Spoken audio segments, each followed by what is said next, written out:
Hi, this is Dr. Sara, High Court Advocate. Accused should be informed his grounds for arrest. అంటే ఒక పర్సన్ని లేదా వ్యక్తిని arrest చేసేటప్పుడు అరెస్ట్కి సంబంధించిన గ్రౌండ్స్ ఆయనకు క్లియర్గా తెలియజేయాలి. ఇది section 50 of CrPC and 22 clause 1 of Indian constitution article క్లియర్గా ఎక్స్ప్లెయిన్ చేస్తుంది.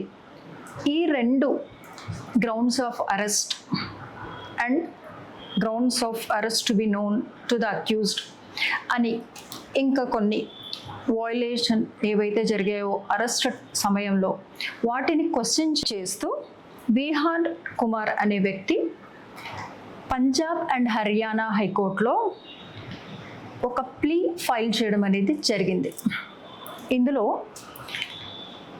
ఆయన ప్రధాన ఆరోపణలు ఏంటంటే నన్ను అరెస్ట్ చేసే సమయంలో గ్రౌండ్స్ క్లియర్గా ఎక్స్ప్లెయిన్ చేయలేదు, లీగల్ అసిస్టెన్స్కు ఛాన్స్ ఇవ్వలేదు, రిమాండ్ రిపోర్ట్ అండ్ తదితర ఏవైతే ఎసెన్షియల్స్ ఉన్నాయో అవి ఏమీ ఆర్టికల్ 22 ఆఫ్ ఇండియన్ కాన్స్టిట్యూషన్ కింద చేయకుండా అవన్నీ వయలేట్ చేశారు.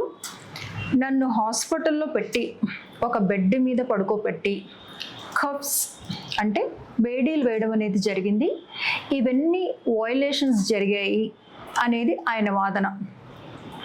వీటిని ఛాలెంజ్ చేస్తూ హైకోర్టులో పంజాబ్ అండ్ హర్యానా హైకోర్టులో ఒక పిటిషన్ అనేది ఫైల్ చేయడం జరిగింది. పంజాబ్ హైకోర్టు వారు తమ డెసిషన్ని తెలియజేస్తూ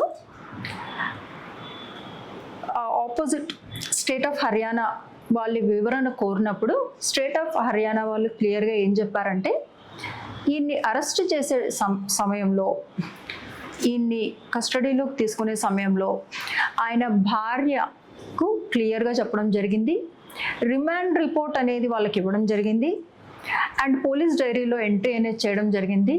ఇవన్నీ చేయడం ఆర్టికల్ 22 క్లాజ్ 1ని వయలేట్ చేయనట్టే. సో మేమేమీ వయలేట్ చేయలేదు, అన్ని కండిషన్స్ ఫుల్ఫిల్ చేశాము అనేది వాళ్ళ వాదన వినిపించడం జరిగింది.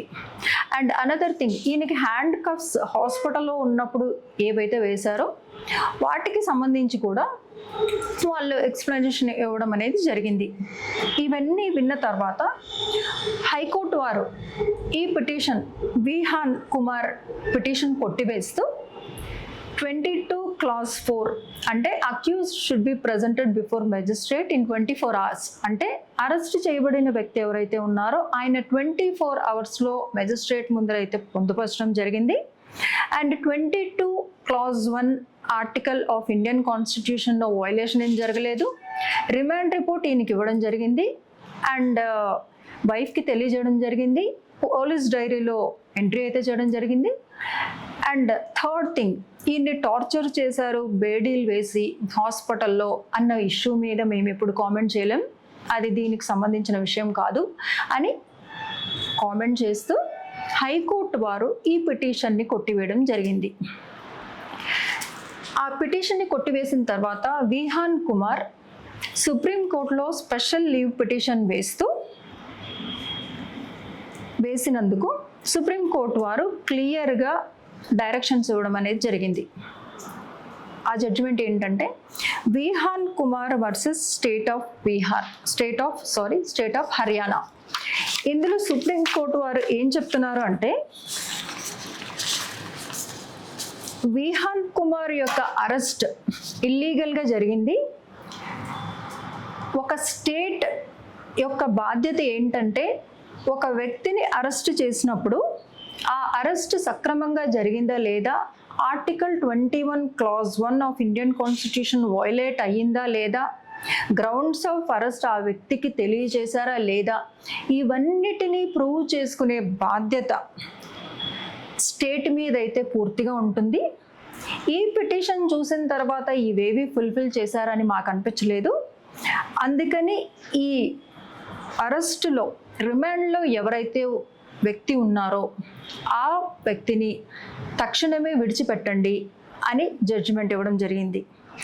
అండ్ అనదర్ థింగ్, ఇందులో వయలేషన్స్ జరిగిన వాటి మీద చాలా సీరియస్గా స్పందిస్తూ కొన్ని జడ్జిమెంట్స్ని కూడా కోట్ చేయడం జరిగింది.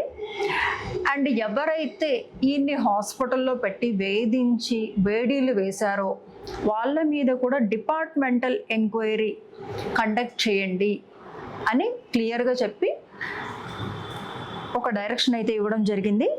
ఈ ఇన్హ్యూమన్ ట్రీట్మెంట్ ఏదైతే అక్యూజ్డ్ మీద చేస్తున్నారో అవన్నీ ఆర్టికల్ హ్యూమన్ డిగ్నిటీని వయలేట్ చేయడం and that is violation of article 21 అని కూడా ప్రస్తావించడం జరిగింది.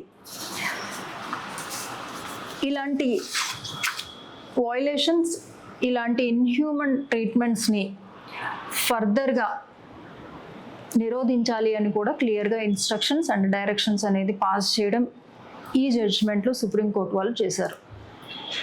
For further legal updates please follow us.